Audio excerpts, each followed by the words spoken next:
You are now listening to the Cinnamon and Sugar Podcast featuring DeAngelo Williams and Gary Barnage. You push play and they'll push the limits.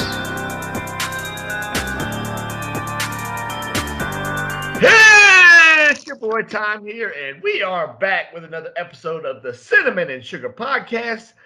And Gary, your background looks a little unfamiliar today. What you got going on there? Oh, it's just my second home. I'm at my second home in this basement in who knows where, and parts undetermined. I'm not even gonna comment. I'm just I'm feeling really good today. Oh, that's good. I don't know why. That's all I'm gonna say. That's all I'm gonna say. Well, we're gonna get to it. We're gonna get to it after we figure out what you did this weekend, Gary, because this should be interesting. Okay. This should be. I can't look out of all the segments and the stuff that we didn't ever talked about. I cannot wait to know what Gary did this weekend. Is it what he did or didn't do? It's, you know what? We're going to get to that. This podcast is going to be a spicy one today, ladies and gentlemen. So just, grab you a cup of Joe, tuck you in real nice, and enjoy the show. So, Gary, what did you do this weekend? Oh, so you're going to ask questions. Okay. So this weekend was my normal weekend, gaming, hanging out with friends. Oh, no. That's not correct. I was actually in Charlotte this weekend for a DeAthlon for DeAngelo, who I was the host of. And just as for reference for time, because he was not making it because he doesn't ever make our trips, he made a little reference that he called himself Jordan before he started the event. And just saying, he called himself Michael Jordan before the event. Let me clarify. Let me finish time. You're going to love what I'm about to say. So he was referencing himself as Jordan. But at the very end of the event, he turned into LeBron because he was trying to recruit all the best riders that were at the event to join his team for next year to try to guarantee a victory. So, he started as Jordan and then transferred to LeBron by recruiting. I don't understand the whole concept that he tried to pull on us. My motto is if you placed, we have a place for you. And that's on our team. It just makes sense. That's a LeBron motto. He was always defending Jordan. So it was a little weird for me to hear that type of strategy, not just, I'm going to keep winning with the team I got, which is what Jordan did. So it was just a little interesting. Can we? It's funny that you bring up LeBron, and I don't want to get too far away from what we did this weekend, but I don't want time to steal this podcast over when we talk about this. But I understand that LeBron James and the Lakers and Magic Johnson, there were some issues there behind the scenes. And a lot of people, I honestly still think that LeBron and Magic Johnson had an issue with each other.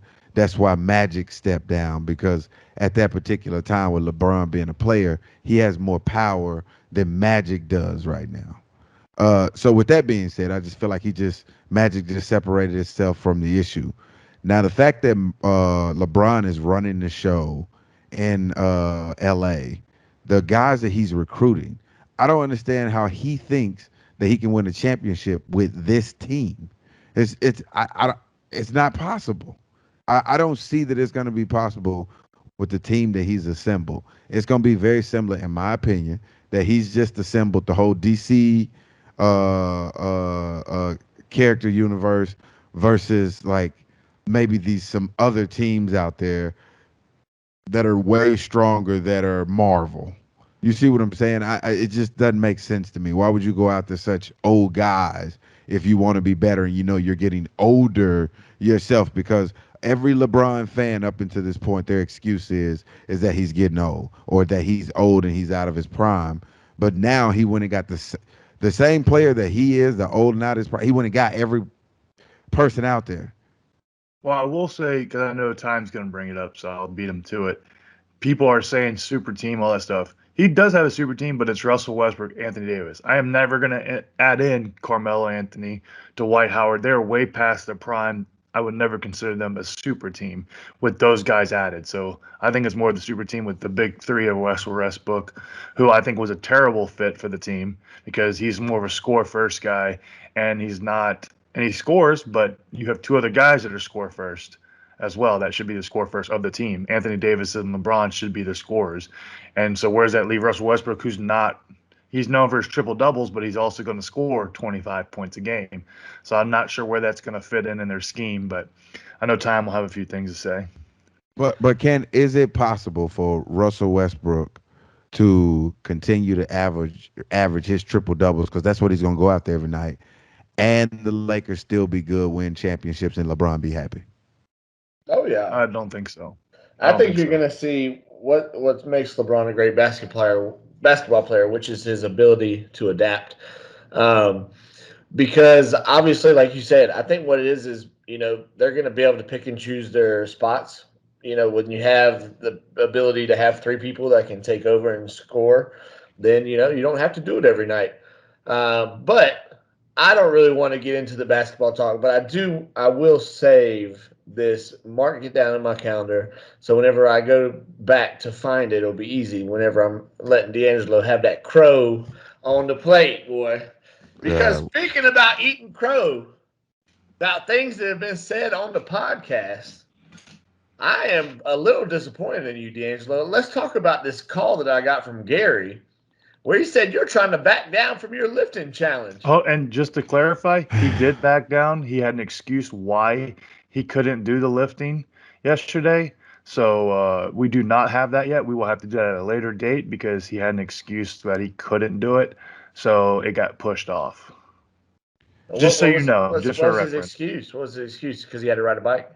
No, it was more we had they had to get the pictures. The photographer was the same person that was going to do our videos that we were going to do for it, and he had to get all the pictures for the website up from the DeAthlon. So it pushed him. He couldn't be too busy. He had a lot of work to focus on the charity aspect first, which is fine, but it was DeAngelo's excuse to not have to be able to do it. Wow, he really getting grimy with these excuses. Hey, man. Hey, sometimes life get in the way, man. Whether it's work, the kids, a period. Sometimes life get in the way. Oh boy. So, all right. So the lifting challenge didn't happen, but I know that Gary was supposed to be doing a little running challenge. Did that happen? So the 40 challenge did happen. The 40 challenge happened, ladies and gentlemen. The 40 challenge happened, and I got to tell y'all this. Well, we will have to get a ruling from Time, so we'll get to that at the end. Yeah, we're gonna get that. We're gonna get that to that in the end. So Gary gets there. And I'm trying to read him because I don't really know if he's gonna make it or not. I could be honest with you. I'm on the fence about it. Hold on, let me start. When we were on our way there, it was raining outside, and they had the 40 set up on the concrete in the parking lot, and it was raining. Just for here we go. Here we go. We didn't need a reference, Gary. We didn't. No, they do. You got to give them everything. Okay, so we get there, and Gary was like, yeah, I got to warm up. So we let Gary warm up. And when he was going through his warm-ups, I was like, man, I've made a bad mistake. I felt it. I knew I did, but I wasn't really sure, though. Should have trusted my instincts.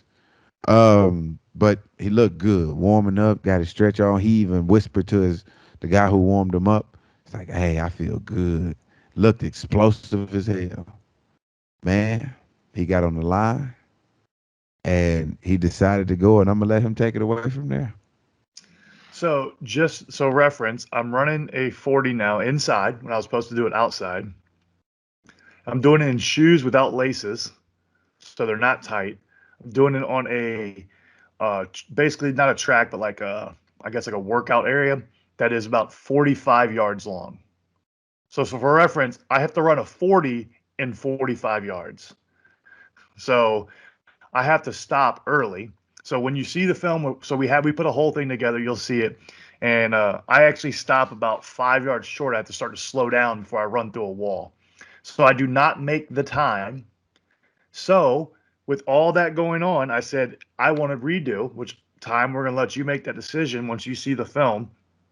I want to do it on field with cleats like I would when I'm actually running a 40, not indoors, no cleats, shoes that don't have laces that are be tied, and longer than a 45-yard increment to run when I have to run a 40. So I got to stop within 5 yards. You can't run a 40 and then stop on a dime. So I was set up for failure to start. Hold up. It's all good.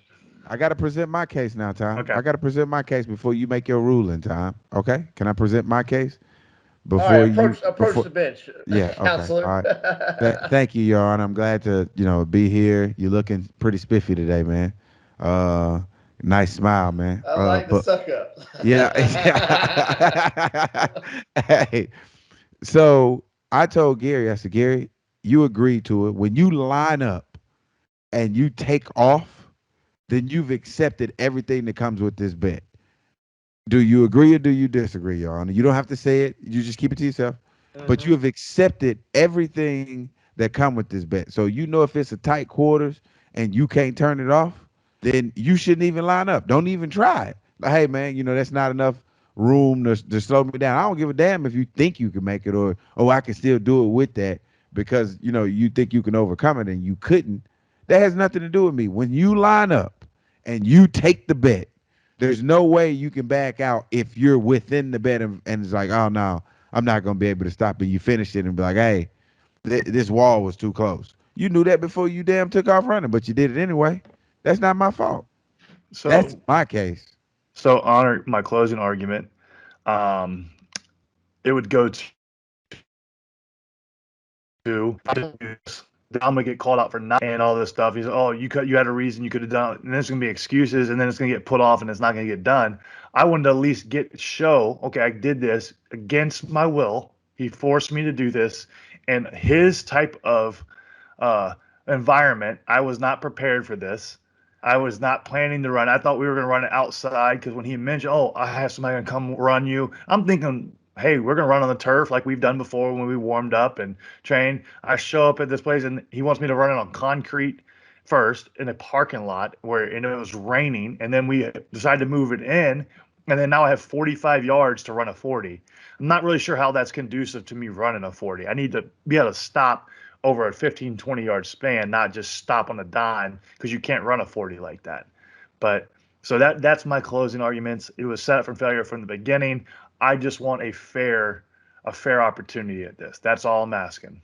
Here's my closing arguments. My closing arguments is this right here. Yes, we was doing inclement weather. We absolutely, it was raining. We had to set up outside. You're absolutely right. I looked out there and I said, those conditions are not good for Gary to be running. So we should take it inside. We go inside because he had shoes on and his shoes were a little bit damp. I said, man, you'll be able to grip the ground a little bit better because it was kind of like that rubbery surface. So he had really good grip. I object to this because he told me to take my shoes off and run in my barefoot, and the trainer's like, don't do that, you'll slip. So he was already trying to set me up to fail. So he had a little, his shoes were a little wet. He wiped them off, but he was able to get amazing grip. It was inside, climate control. He warmed up perfectly. He knew the conditions going into it. And I said, dude, is this going to be a problem? No, it's not going to be a problem. I got this. And then it wasn't a problem until it was a problem. So he agreed to the conditions when he put his hand down on the ground and decided to take off. I didn't tell him to go, Your Honor. He did it on his own. So with that being said, those are my closing arguments. He also switched trainers on me. He told me our normal trainer was going to be there to warm me up, and he did not show up. And I had a random trainer I've never met before having to warm me up. So somebody that doesn't know who I am and what I need warming me up. So it's more set up for failure. But Honor, you can take recess if you need, and we need a judgment, please. Oh, okay. Well, you bring us some interesting points, and I will say, as far as the shoes you were wearing, that's your own fault. You gotta be like, if you know you about it. But I understand what you're going through because you knew D would call you out just the way you would call him out about him backing down from this lifting challenge. The thing that you gotta do, Gary, is you gotta find some sort of grimy excuse that involves charity, so everybody feels bad for you. So like, oh, okay. But since you didn't have that on your side, what I will give you a pass on is the shortened field. There's no way you can run a full-on 40 in 45 yards and get an actual time because you're exploding through that line. trying to get that time. So I'm going to say you deserve another chance. Are you serious? That's what I'm talking about. That's what I'm talking about. Because of the fact that it was a shortened field, and you're right. He That's accepted the responsibilities coming through the I wall. do understand. My thing is this right here. My thing is this right here, Tom. If it meant anything to him, that extra 5 yards, he'd have found a way. He'd have still ran his time, and he would have found a way. Yeah, That's I all think- I'm saying. It depends on it. It just wasn't it. It wasn't enough for him to put it all on the line, and because it wasn't enough for him to put it all on the line, I don't think you should give him another shot. Hey, Just D. that 5 yards alone shows that he's not strong enough. But this is what I'm saying. This is for you too, because now what's happening is Gary's missed it. You still don't think he can run it anyways. So now he's going to set up the perfect environment for himself to run it. So if he doesn't hit it then he ain't got no excuses, and you're going to be able to hold it over his head for as long as you want. But for now, he's going to always say, but I had this, that, and you ain't going to be able to hold it over him. So if he gets his perfect conditions and still can't do it, then you truly will be the winner, and there ain't going to be no ifs, ands, buts about it. Tom, I got a question for you. Yeah. You're at home, you bet one of your friends, hey, I bet you can't do this. And they was like, do what? Throw this frisbee into this trash can. And they say, okay, let's try it. When you throw it, on your throw, a gust of wind come through and blow the frisbee down. And your friend goes, I didn't like the conditions. Nah, I get another shot. You don't win that money. Do you win that money, or do you give them another shot?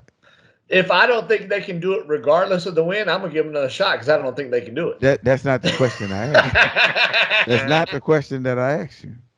Man, so I do have a question for you, though. I want you to answer at the time. Yes. D, what were your thoughts the first 10 to 15 yards?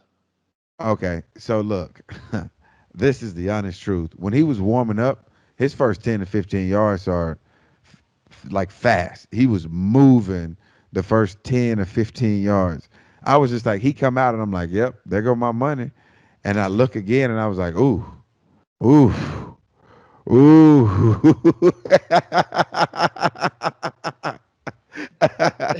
I got the slow-mo video. I have the slow-mo video.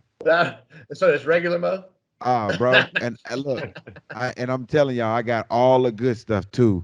After that 15 yards, his 10, 15 yards, then you get to see the real Gary stand up. The Coca-Cola start to come out his thing. But I will say, I did it even with bad conditions. D backed out even with perfect conditions. His own workout area where he actually worked out, and he still backed out. Just saying. Here's my question, though. Are you confident you could beat Gary in a foot race now? Because there for a little bit he was saying he could beat you. Look, Tom. The fact that you bring that up and even racing's question that different. is an Racing, insult. you get another gear when you race. That's very insulting. Very insulting, Tom. And I don't find that funny or you funny at all. Because we're not even the same. First of all, Gary's a tight end. A tight end that hasn't did anything and God knows when. And you're going to compare me to him and I run and cycle almost every day? Yes, I could beat Gary in a foot race, in any type of foot race. We can go first 3 steps, last 3 steps. It don't matter. Oh, no. I'm going to get him in the 10. The 10. Oh, we got the 10 challenge. Well, D, tell us a little bit about your DeAthlon, your charity event, how it went. And I'm guessing it sounds like you guys won, even though you're trying to recruit people. But tell me about it. Yeah, we ended up winning. There was no doubt in my mind. Wasn't even close, actually. It was very eye-opening. Just for reference, D did not even finish in the top 5 of his own team. That means he's getting just giving you a heads up. I'm cool with that. I'm okay with that. Just That's remember, that recruiting coming in handy. Just remember, David Carr has 2 Super Bowl rings. Just remember that, okay? You don't have to play to earn a ring. But with that being said, it went absolutely phenomenal. We had a lot of people come out. We want to thank everybody for coming out to the DeAthlon. Also, we want to thank Miss Label Productions for coming out and shooting the event.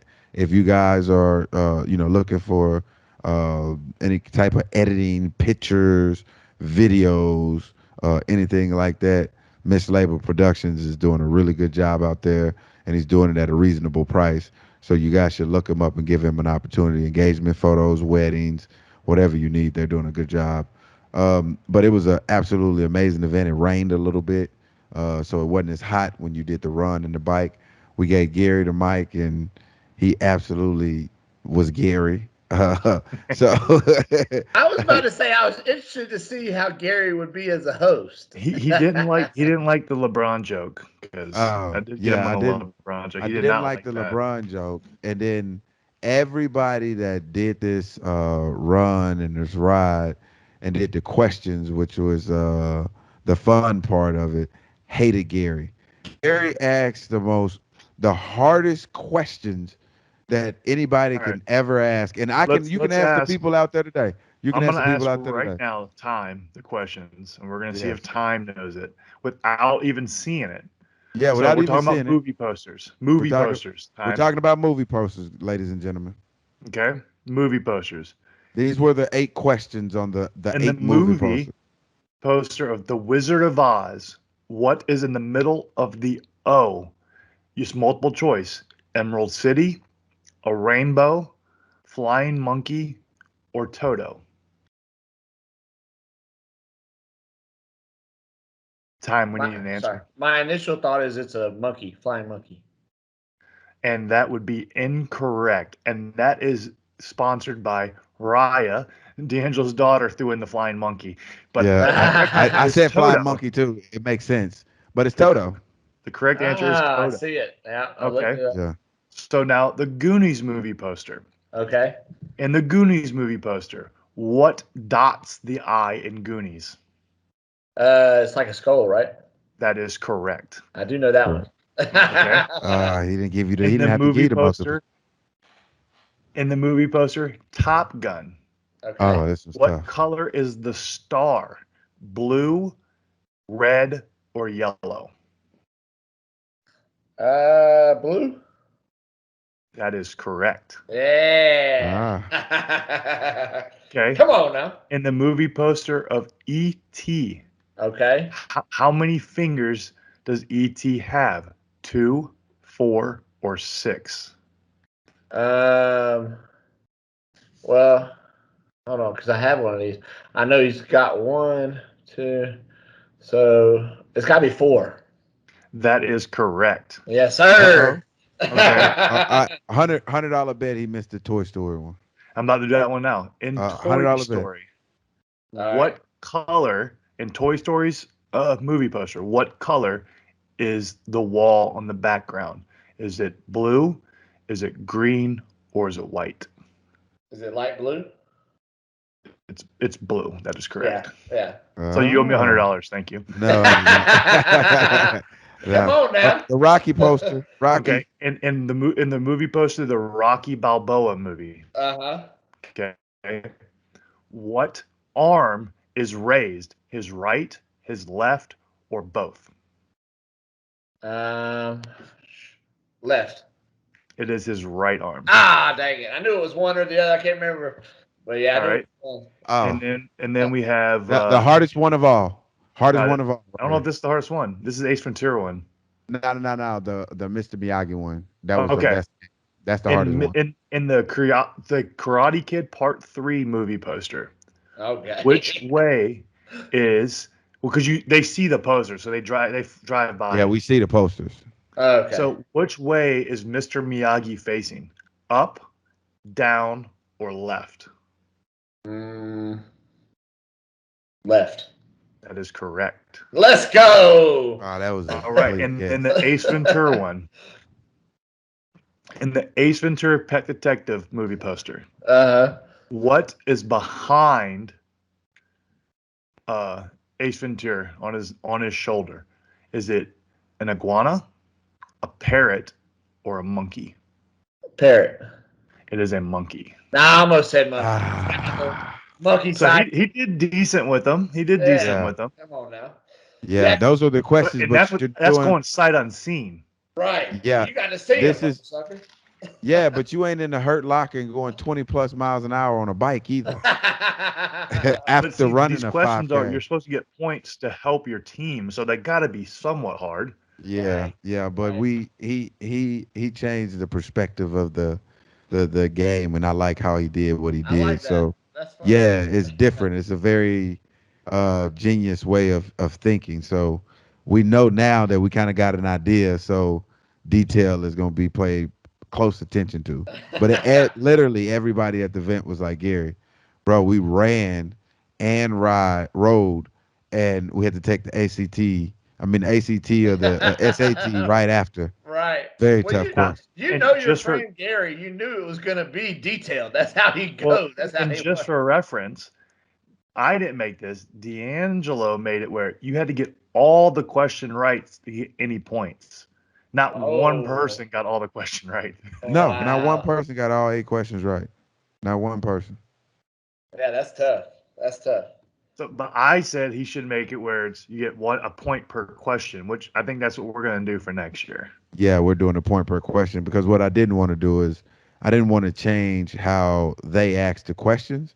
So we just changed the system based on how they make the questions. So now that the questions we know are tough, each question will gain a point for your team. So it's gonna be interesting. Nice. I like it.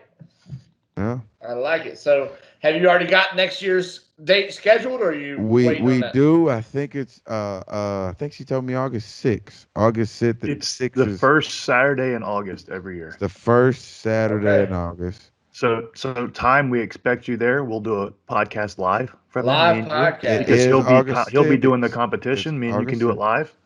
Yeah, well, Gary. I think you should. I think right now you should train up and enter into the DeAthlon next year. That is perfect. I will train up and I will be the host. That is Tom, what are you doing, Tom? What do you do? What do you do for your fitness, or do you not do anything for fitness at all? I he's don't know. on the Gary regimen. I know. I actually I go to the gym and do at least 45 minutes of cardio normally. I'm not gonna lie. Like I've been on this. I got back on this like about a month ago. I'm just trying to do about 30 to 45 minutes cardio a day, and then throwing in some light weightlifting for now. How But many days Okay. a week? the cardio is usually 5 to 6 days, and then the lifting is usually somewhere in the 3 to 4 range, just depending on what my So schedule. 5 to 6 days a month and 3 to 4 lifting. Right. Well, a year. Oh, okay. What's Yeah. Gary's routine as far as working out? The thumbs Not or 0. I will honestly say 0. But I will. I am willing to bet. I'll bench a lot of people without having to do anything. Here we go right. with this.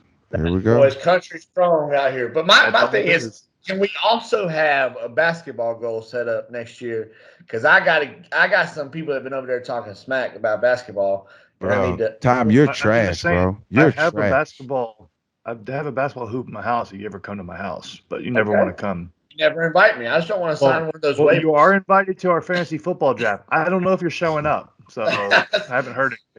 You've only known for 6 months.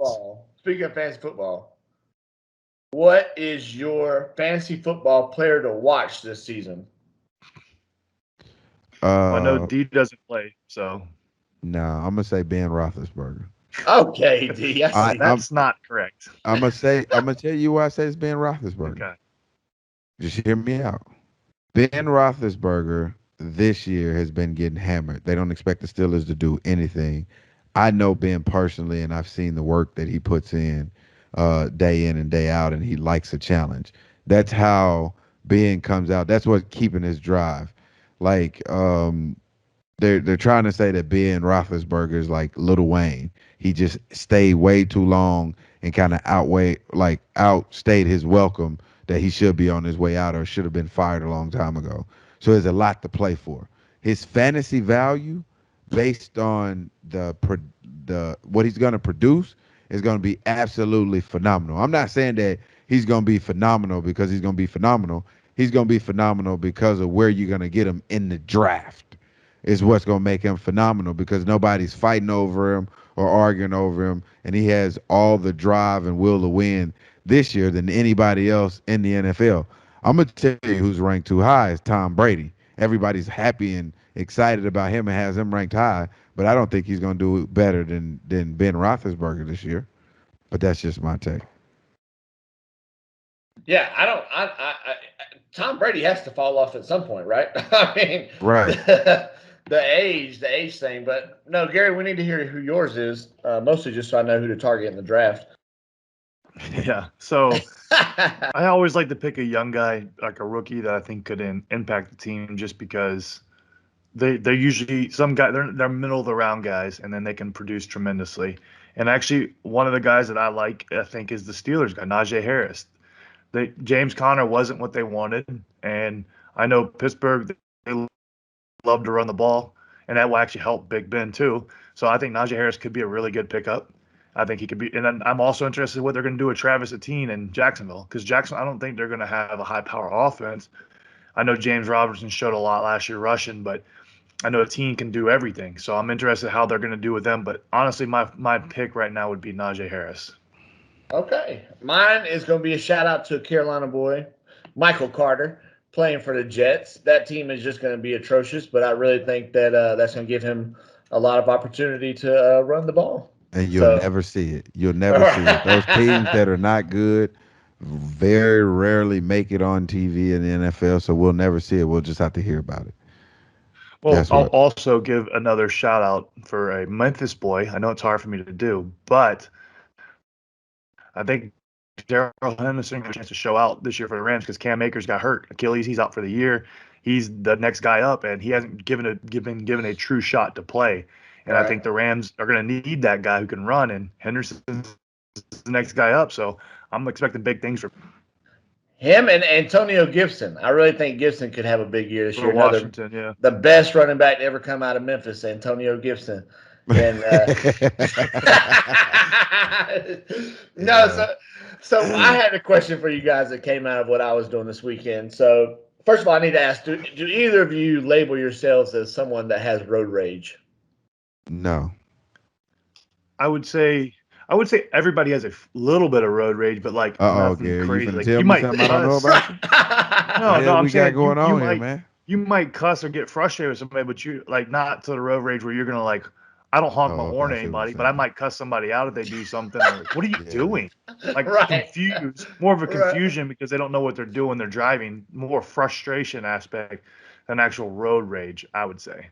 So my question to you is, we're driving down the road. It's just me and Cynthia in the car. And this guy, he's, how it is one of those situations where you're trying to pull out, but there's a lot of cars coming, and it's kind of like a slower area, probably like 35, 40 miles per hour. And so he has to go all the way across the highway to pull out and go left. So he pulls out because all the cars are coming, and he gets stuck because the cars coming from the other way come out quicker than he thought, because it's kind of one of those ones where you can't really see what's coming. Anyway, Cynthia, I'm driving. She reaches over and blasts on the horn. And I'm like, what are you doing? She goes, well, you got to teach him a lesson. I'm like, what do you mean? She's like, they're going to keep making bad decisions like that and hurt somebody. So I take it upon myself to teach them a lesson. So tell me, should she continue to teach these lessons, especially in Texas where people carry guns in their cars? Or is it better to just be laid back? You know what? We didn't get hurt. Nobody got hurt. We'll just let it slide. What do y'all think about that? Well, I personally don't think you're going to teach anybody a lesson. I don't think even honking a horn, I don't think they're really going to care. They ain't going to change what they do. It ain't going to change how they drive. You might just piss them off or frustrate them. I don't think it's actually going to change their mentality on the way they drive. I don't think people actually care enough. I think people are going to drive the way they drive no matter what. They can even, you always hear people about that get DUIs and they still drink and drive. Like, some people just don't change and they don't care. They're not worried about other people. They're only worried about themselves. So I'm not sure horn is really going to do anything, personally. Okay, so I honestly think that it's crazy because the same thing that that one person that got the road rage that just lost their flipping mind has done it to somebody else. Oh, I got cut. You cut me off. But that same person is fighting because they got cut off has in turn at some point cut somebody else off and wanted the leniency of the person that was judging them. So if that's the case, why don't you give the same person that you just did it to or that you have experienced it before, give that same leniency that you wanted? But that's just my thoughts on it. I don't think you should throw your life away because you're upset that somebody did something to you in traffic. And when I say throw your life away, she blows the horn. Now after she blows the horn, they blow the horn. Now they in a horn blowing battle, and then it escalates to like them throwing hands outside the car. Right. Which Like, damn, how did we get here? I ain't gonna lie, I'm taking Cynthia in most hand throwing competitions. I'll Well, say see, that. but it's I'm glad that you said that too, because it gives me like this podcast question that I'd love to ask, because we went out and I won't say how it happened. I'll just set a story. Just there's nobody in particular, but I thought about this. So say you and your friend's wife go out somewhere, and while you're out, another man touches your friend's wife butt. What do you do? Do you like come and do you defend her honor, or do you let her defend herself because that ain't got nothing to do with you? So are you saying defend your friend's wife's honor? Yeah, like so you're out and you're out with my wife, Gary, and somebody touches her butt. Obviously, y'all relationship is a little different in terms of like the closeness. So you maybe you say they're something. actually together behind your back. Right, yeah, Right, maybe right. you fighting for another reason. But like, yeah, you out with it ain't necessarily got to be my wife. Say it's Scott's. Yeah. You out with Scott's wife. Somebody touches Scott's wife, but here's the thing though, you didn't see it happen. She come to you and she said, "Hey, that guy over there, he touched my butt." What do you do from that point on? Well, I think if I don't see it, like you're in a tough situation because you can't It's really. tough as hell. Well, like you take their side, obviously, but like you're not gonna try and go fight over it because, like, what if they knew the person previously? Like, we just don't know the whole situation. Like, I don't know if they know the person. That's the whole situation. That's the thing is it sucks. Like, it puts you in a terrible. I think I would call my buddy and be like, hey, your wife said that somebody touched her butt. What are you gonna do about this? I think I would call you. All right, Because I don't know. There's not really anything you can do. Because like, what if you go do something and like I don't know. You're just in it's a crappy situation to be put in. Personally, to me, what I'm gonna happen? I'm gonna ask my friend's wife. Are you okay? First of all, like are you? Is there something else that's pressing you? Whatever.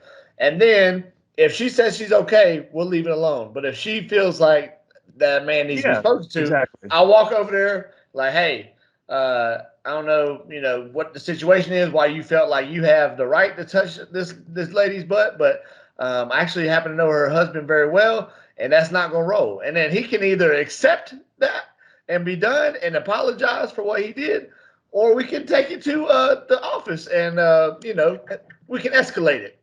And that's the thing. I think you have to find out if it's like he said, if she's all right and she doesn't want more done. I think then you let it go. But if she feels a certain type of way, like she's affected by it, then yeah, I think you gotta say something. What are you saying though, Gary? I think you gotta go to the person and ask him why I'll you give feel you comfortable doing this.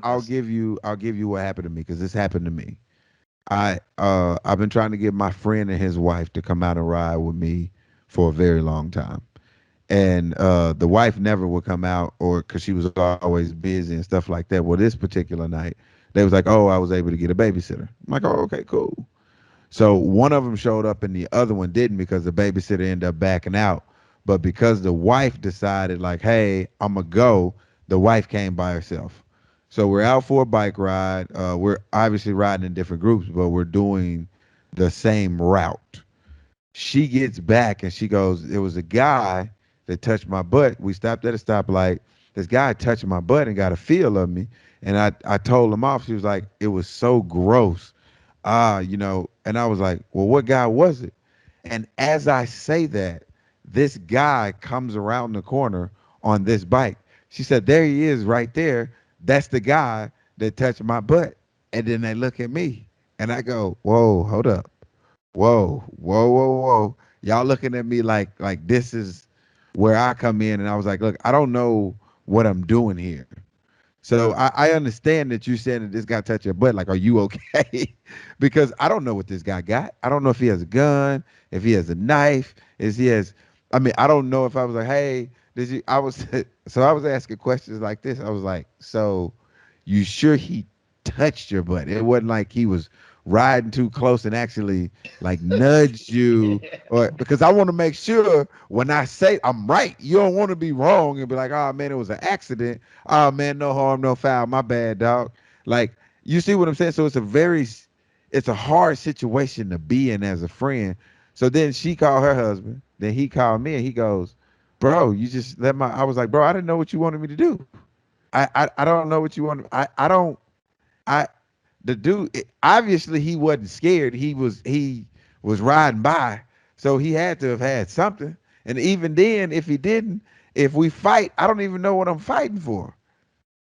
Well, I guess in that situation, I would say I would want to hope that I'll react and treat how I would expect one of my friends to react or handle the situation if I wasn't there.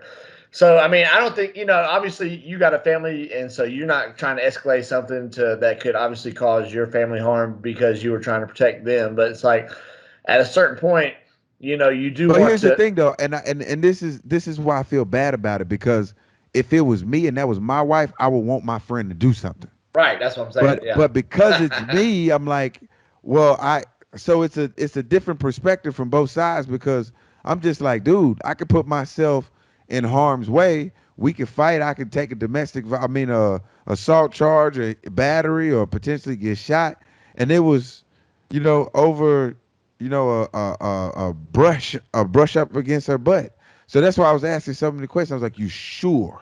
Well, You absolutely positive? that's when I think you can approach that situation and not make it physical, and like I said, talk to the person like, hey, I don't know if you meant to or what happened, but you touched her butt. She didn't appreciate it. I know her husband won't appreciate it, and I think you should This is what he apologize. said. This is what he said, because I didn't even get a chance to say anything.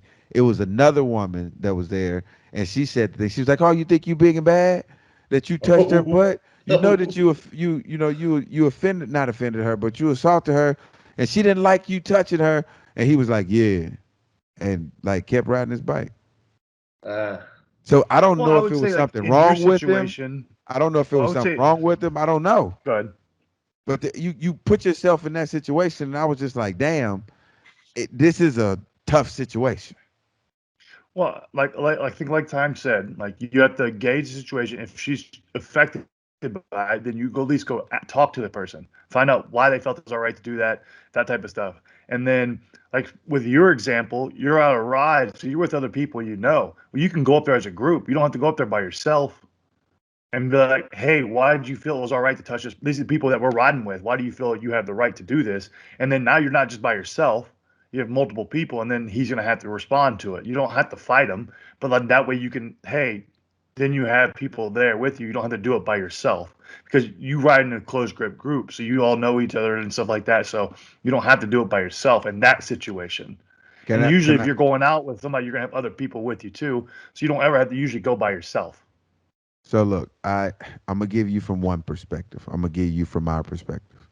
From my perspective, I don't know who this gentleman is that's riding this bike Correct. that has just allegedly or did touch my friend. Okay, my friend's wife. From his perspective, he did it. He know that he was wrong when he did it, but it's his word against her word, and they're the only two that saw it. If a mob of people coming up and I'm armed and I let off 2 or 3 shots and somebody is end up getting hit, or it escalates and there's a fight and somebody gets seriously hurt, it all could have been avoided by, you see what I'm saying? Well, it It's, really it's couldn't have very been similar. avoided. It's The very only similar to way, road rage. It's well, very the thing similar to is, road rage. the only way you could avoid it is if you just say, sorry, deal with it. But that's not the right way to do it. You don't No, tell her that's to what I'm deal saying. with it. Like You get what I'm it saying, has no to be, time. well, the it's difference the difference between that and road rage is road rage. You normally what affected you? Somebody cut you off. Somebody hurt your Okay, I see what feelings. you're saying. I see what you're saying. Yeah, I Versus see what like you're saying. somebody Yeah. physically touched, that's the difference. Yeah, I see what you're saying. That's completely different from that aspect. But But just that's what I'm saying. Like, if you don't do something, then you basically gave him the okay to do it. If you don't even say right, something, that's what I'm saying. It's just you just it's 2021. You don't yeah, even you don't know, and then you could get tangled up with this guy. You can beat his ass, or you could do whatever it is. And if he has any kind of mental illness, then boom, guess what? That sweet, generous, or that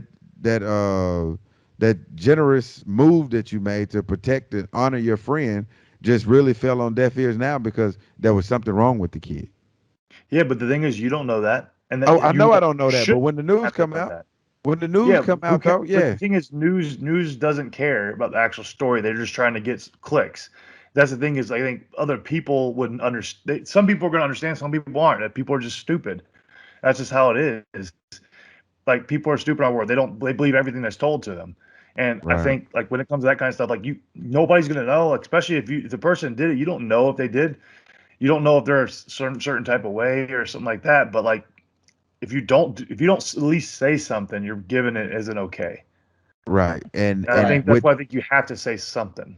and that's Right. what bothered me about the whole situation is because I finally got a glimpse or a real close eye view on why people ask so many questions. Like when she came up and she said that the guy touched her butt, I shouldn't have questioned it at all.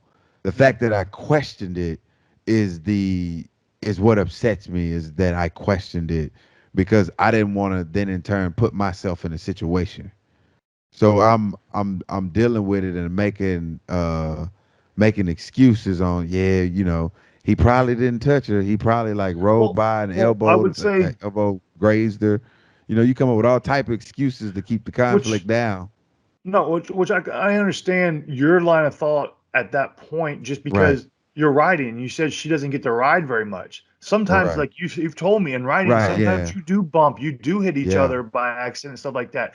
So I don't think that's not a fair question. And then if she says yes, it was, then I think you're done after that. Because then you'll Right. truly know. Because like you said, she doesn't ride very much, so she might not be used to getting bumped or something like that. So I think But you were here's the fair in thing though. The asking guy at least once. This is why it was weird. The guy that was riding wasn't even riding with them. He Yeah. wasn't even on a bike like they were on. They were stopped at like a stoplight getting ready to And he cross just over, and rode this by. guy just rolled by on his bike and like grabbed her butt. But again, you weren't there. So like at that Yeah. point, you're in your mind, you're thinking, oh well, it could have been somebody she was riding with. Like you don't I know. did think that So at first because I had so many questions that I was yeah. asking. Yeah. And I mean I see how somebody would like keep it to themselves versus coming out and saying something because you really put the people that's listening to what it is you have to say in a potential situation. No, I understand, but that's one thing I don't want people should never have to hide it. They should be able to talk and trust. Right. And then things like and like I think you were fair in asking a question or two. Now, if you ask like 20 questions, then that's where I think after one or two, you're going to truly know, hey, this has really happened. I think you should Right. know. And then, but if you're asking 30, 40 questions, then that's when somebody should, hey, you're doing too much. I think Yeah. because you know the people, if you know them really well, there's no reason for them to lie to you. Now, if you barely know the person, then I think you might ask a few questions because you don't know. You don't know the person, you don't know character, stuff like that. But like if you know the person well, I think you can trust what they're going to say. Yeah. And Okay. So that's but I think like when it comes to everything else, I think law enforcement should always trust because that's their job and they got to investigate when things like that happens. When it comes to law, they should always trust the victim first, do their investigation, and then find out everything. right. I'm glad that you said that because this is gonna be a smooth transition, and then I'm pretty sure we got to go after that. So y'all tell me if this is somebody doing their job to the best of their ability, or we need to figure this shit out. So during our event, it was a bike accident, and we had a lady go down, and she was concussed and couldn't remember where she was or anything like that. Well, when they call the dispatcher, and it's all frantic, and the lady's down, and there's cyclists everywhere, and it's pandemonium, and They was like, hey, can we get an ambulance and a fire truck or whatever, some help here? Before they got there, before she would get any information, these were the questions that were asked. It was like, hey, is she vaccinated? How old is she? Was she around anybody that has contacted COVID in the last 48? Has she been exposed in the last 48 hours before they would come get her? Yeah, I feel like none of those questions should be asked. None of, but she has to do her job though, because she got to look out for the safety of the people that are driving these the ambulance and the fire trucks or the first responders. But I'm thinking though, even if she was, like, what does that mean? Like, you're not gonna come help her? Exactly. That's why I say it shouldn't matter, because they have to do their job is to treat them no matter what. So they're not. You can't just say, nope, sorry, we're not coming. You're not vaccinated. That doesn't make sense. That's not what it's about. So I feel like that question should never be asked. Bro, they asked. I don't think it was necessary for they weren't going to come, but allow them to take the necessary precautions when they get there, as far as like, But if you got to ask that question, take the necessary precautions before you get there anyway. Right. If there's a possibility. Well, and that, how are you going to know? Like, what if the person? It's an event. You don't know everybody. You don't know all 430 people, 500 people that are at the event. How are you going to know? She can't talk right now. How are you going to explain that? I don't know. Not even from that. Just even a passerby. I was like, I could have been passing by in a car, saw a cyclist down, and just called. And you asking me all these damn. I don't know. Look, lady, I just saw this lady on. She just looked like she was banged up bad. Can you just come help her? Well, and that's the thing. That's why I don't think they should be asked, because like a lot of times when you see accidents, people are passerbys that call, right, and stuff like that. So like they don't like have any information. So you just need to go do your job. And I think But is it not doing her job if she's making sure that the safety of the people that are arriving? No, you just show up and wear a mask, no matter what. Especially in today's age, you just show up wearing a mask. Okay. That's simple. That's a simple way. You don't have to worry about those questions. You just show up wearing a mask, and then if they're all working, I'm assuming they're vaccinated. So, or a lot of them are. So then this shouldn't matter. They wear a mask and they're vaccinated. Now what? Now you don't. That question's not needed. Yeah, but I don't think that question is needed anyway, because it's such a political question now. I agree. It's such a political question, and I know that you guys didn't hear what her answer was, because I mean, it's whether she's vaccinated or not is solely up to her. It's irrelevant, but it's so political now. Like, people don't even tell you if they're vaccinated or not. So it was a very interesting question when they asked that, because I was like, what? Why does it matter if she's vaccinated or not? You're not gonna come? Exactly. Right. Yeah. I agree. Well, yeah, I think that's where we're going to go ahead and end this week's podcast, fellas. We appreciate everybody tuning in. Anybody have any announcements they want to make before we up? Oh, yeah, I got one. All right, what you got? We didn't even get a chance to talk about it. So nope, I ain't got none. What? Nope, I ain't got none. Well, I will say stay tuned for our YouTube channel, because I know Gary's 40 attempt is going to be on there. So, you know what? Maybe you guys can email us and tell us if you think Gary deserves a second chance. Yeah, everybody give your own opinion, because you're going to see me pull up because I have to. Or I'm going to Well, we appreciate you guys tuning in for another episode of the Cinnamon and Sugar Podcast. We out! You are now listening to the Cinnamon and Sugar Podcast, featuring DeAngelo Williams and Gary Barnage. You are now listening to the Cinnamon and Sugar Podcast, featuring DeAngelo Williams and Gary Barnage. You are now listening to